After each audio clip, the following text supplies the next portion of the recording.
Hello lovely people, I hope you're all doing very well. Welcome back to another reading vlog.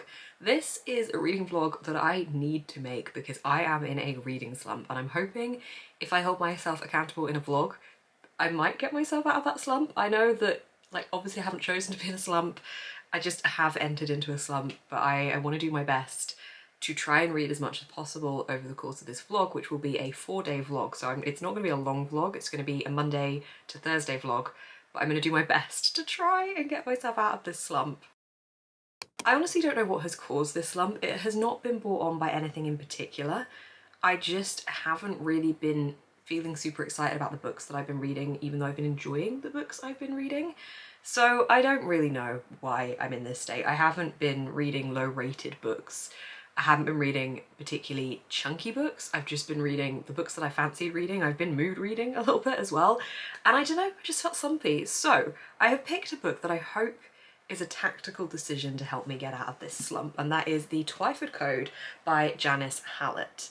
The reason that I'm saying this is tactical is because I have read The Appeal by the same author. I read it earlier this year on holiday, and I thought it was really interesting. The format was told through emails and phone text conversations, and it was really cleverly done to weave a mystery through that process.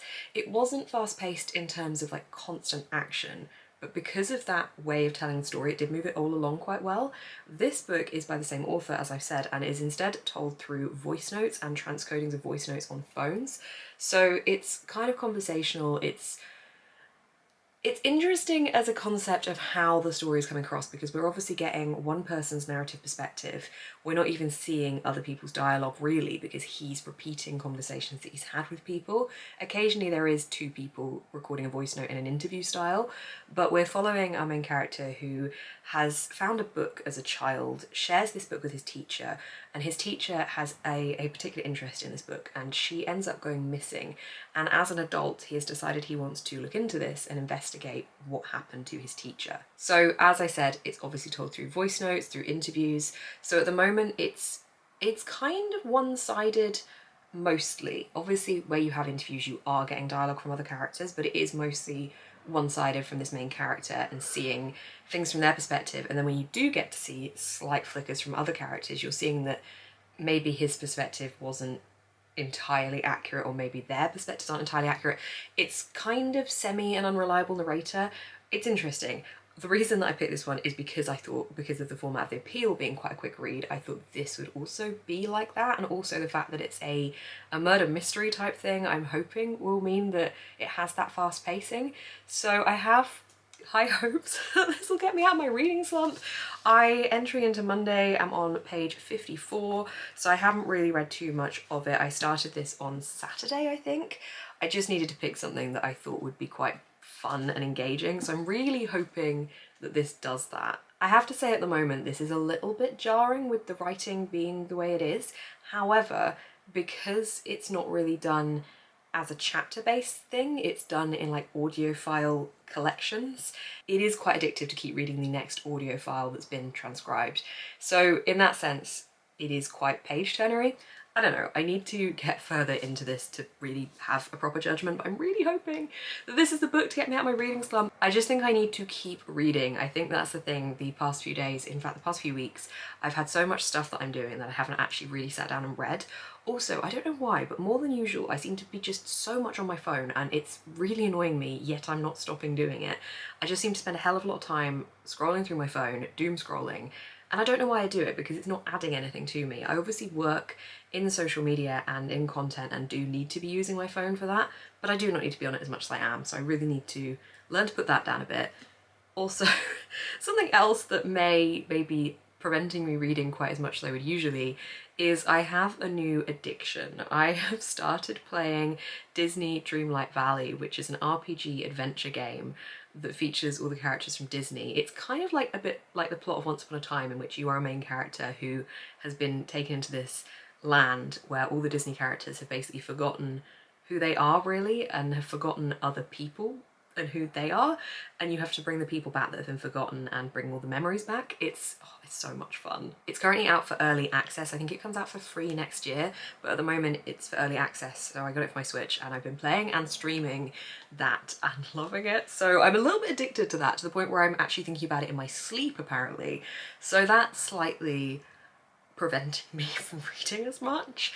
However, I'm gonna try and carve out the time to play and the time to read, and just kind of have those sectioned out so that I know I do still have that time to read. Because for example, today, Monday, I do intend to stream after work, but after the stream, I intend to read. I did this yesterday. I stopped the stream at about 9:30. I went to sit and read, and I ended up watching TV until about 11:30. I don't know why I did that, and then I read for like half an hour to an hour, and then I went to bed. So I need to get better at actually prioritising reading, but that is the plan for this week. If I do manage to finish this week, then I will pick something else up. I don't know what. I have not read anything off of my September TBR yet. I honestly have not fancied picking up anything, and I don't know why, because I am excited to read all of those books, but I think that I have to be really in the right mood, especially with something like A Day of Fallen Night, which is obviously a very chunky book.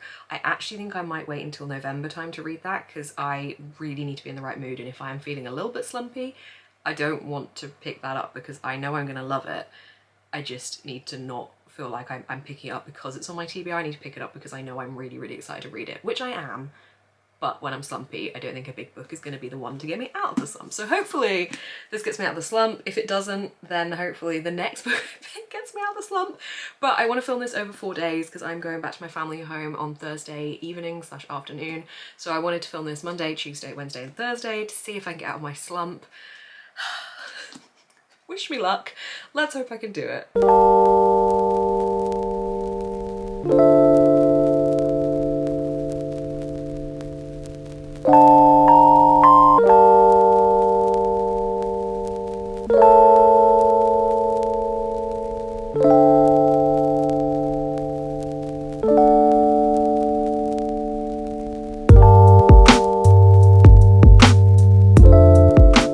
Okay, it's Monday evening and I haven't yet read anything. It's nearly 9, it's 9:15. I really want to watch House of the Dragon because I don't really have another chance to watch it this week because I've got quite busy evenings.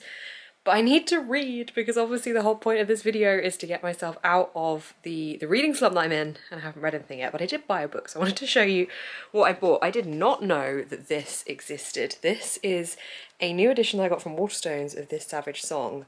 It's so pretty. I didn't know this was a thing at all, so I'm really excited that I've got this. I don't think there is one yet for Our Dark Duet, but I will be definitely getting that one once that comes out. I have to try and squidge it onto my V. Schwab shelf, so I don't really know where it's gonna fit, because this shelf is pretty jam-packed. These are all hardbacks, and then I've got the paperback stacked, so I need to do a bit of a rejig. I actually have just the one Illumicrate edition, so I might move that off of A Darker Shade of Magic and put this one in instead. Are you ready? Oh, so satisfying. Okay, that fits quite well in there, so I'm happy with that. So yes, I am going to now watch House of the Dragon, then I am going to sit and read for a little bit. It's gonna happen. I did a really good stream this evening. I really enjoyed streaming Dreamlight Valley for about 3.5-ish hours. I am so addicted to this game. I don't know why I think I can get out of a reading slump when I'm really addicted to this game, but I'm gonna give it a go. I mean, that's what audiobooks are for, but at the same time, the soundtrack for this game is really, really good because it's got all the Disney songs playing in the background, so I don't really want to put an audiobook on at the same time. But anyway, I'm gonna go do things. I'm gonna read, I'm gonna watch a show, I'm gonna read, and it's gonna be fine. It's gonna be great. I'm gonna read absolutely loads. Okay, I've reached page 93, which to me is kind of decent progress. I mean, I haven't read for too long, but I'm gonna now get ready for bed, read a little bit more in bed, and hopefully hit around the page 100 mark. I don't know how many pages this book actually is, but I am there.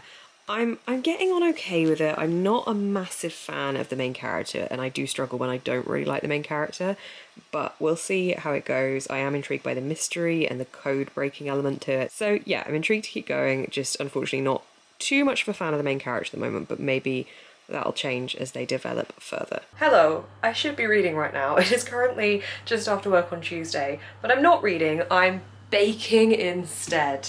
I'm okay with that because it's Bake Off Day today. Bake Off is back. I love Bake Off so much, and it feels like you have to bake on Bake Off Day. I am making some Ben's cookie style cookies today. One of my best friends has a birthday this week, and one of my best friends had a baby last week who I'm going to see tomorrow. So I thought I would bake some cookies as it is Bake Off Day, and I haven't baked my cookies for a little bit of time now, so I wanted to bake these cookies this evening and have one later when I watch Bake Off. I am doing Patreon sprints whilst Bake Off's on, so we're having like a mini watch along during the sprints and having a like hour-long sprint whilst Bake Off is on, so excited for that. But I am going to be baking now and then reading later. I could listen to an audiobook now, I could do that, but I wanted to listen to some music, so I'm going to do that instead. And then read later on Patreon sprints, because I know I'm going to be reading on Patreon sprints, and I did hit just over the 100-page goal yesterday, so I'm getting there. I'm still not loving this book, but I'm really willing it to pick up. We'll see where it goes. But anyway, for now, I'm going to get to this. Cue the baking montage. I'm going to put on the Moana soundtrack for a little bit because in Disney Dreamlight Valley this keeps coming on and it keeps making me want to sing it, so I'm going to dance around singing to this whilst I make my cookies.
Cookies up in the microwave for like 20 seconds before you eat them, you are missing out because it is the best.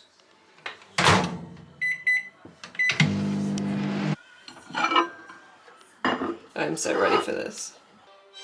I love how extra the intro to this show is. It's Bake Off time and I have my cookie. It's all good.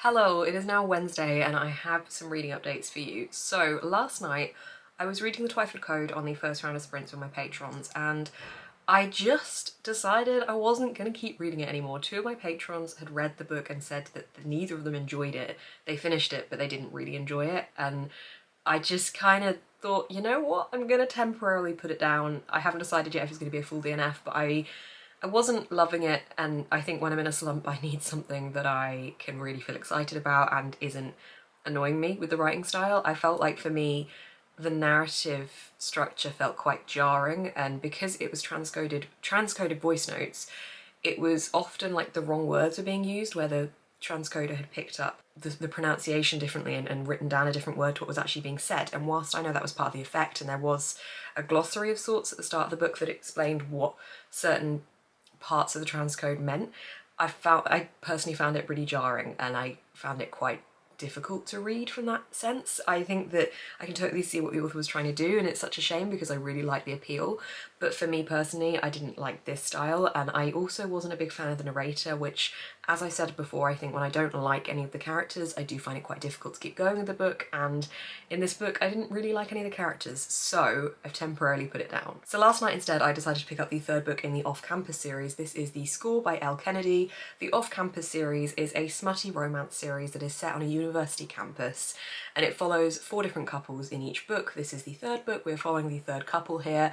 I read the first 2 at the start of the summer when I was actually trying to get out of a reading slump then, so I feel like I'm doing this round 2 because I think the video I did then was Can Smut Get Me Out of My Reading Slump. So this is like a Can Smut Get Me Out of My Reading Slump Mark 2 because I really hope it can.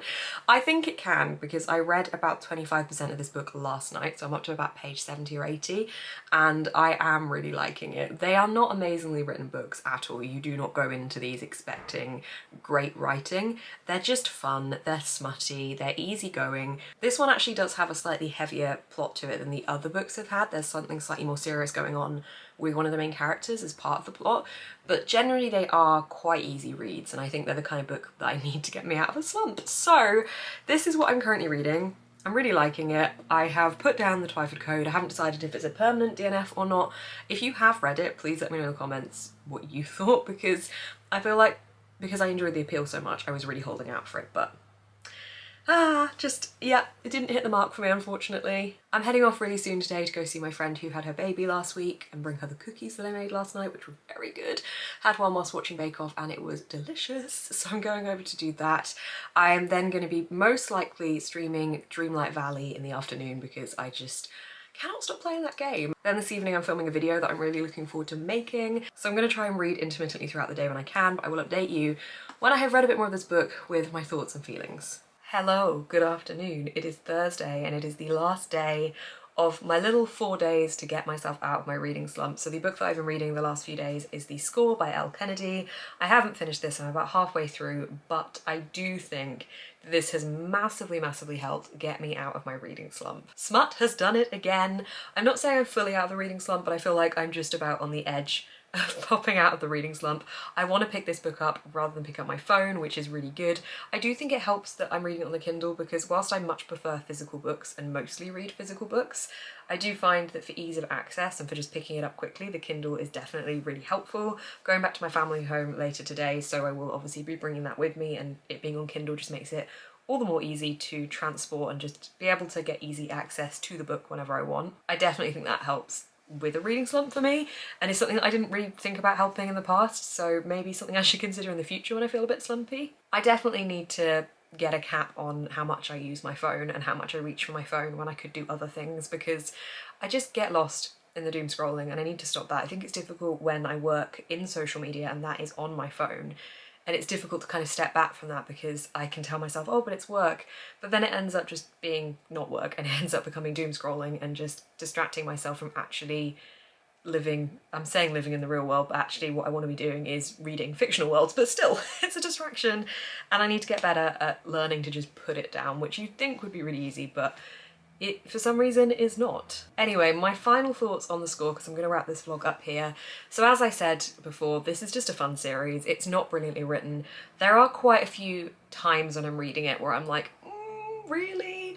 The stereotyping of the men and the women in this book is quite strong. There's quite a division between the two and the kind of interests they have and the way they're talked about, and I'm not a massive fan of that idea of that stereotyping. Also, there's a big division in the sense that the men, they're all incredibly arrogant, and I get that that is the kind of characterization that this author has chosen for the men, but they all feel like they're God's gift to women, and it's a bit much at times. I feel like the women need to be empowered and the women need to be these bold, fierce women that know they can do anything. Not to say they are not that kind of character, however the men, I feel like, really have this oomph behind them and have that kind of way about them. They're incredibly arrogant, they're incredibly full of themselves, and they really know it.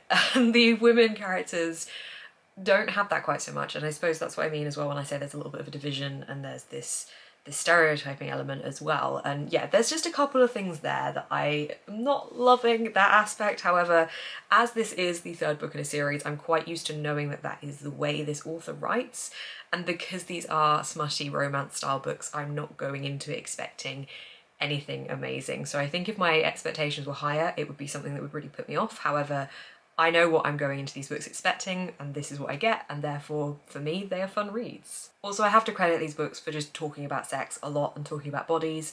There is a lot of breaking the taboo of being able to talk about this kind of thing, which I love to see. I hate it when it's kind of cringy to read sex scenes, and whilst they're not like absolutely the top sex scenes I've ever read, in fact, I don't even know what would be the top sex scene I've ever read, I don't know what the top sex scene I've ever read would be, but they're not like absolutely amazing sex scenes, but they're not awful, to be honest. They're a little bit at times fade to black.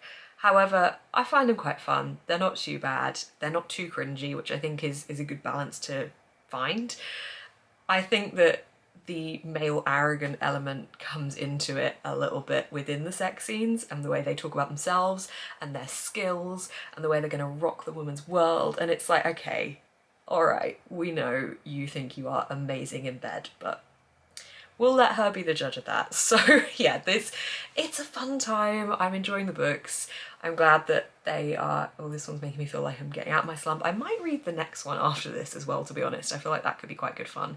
So yeah, I'm gonna wrap this up here. I'm gonna go back to my family home tonight and just give myself a couple of days where I'm not vlogging anything.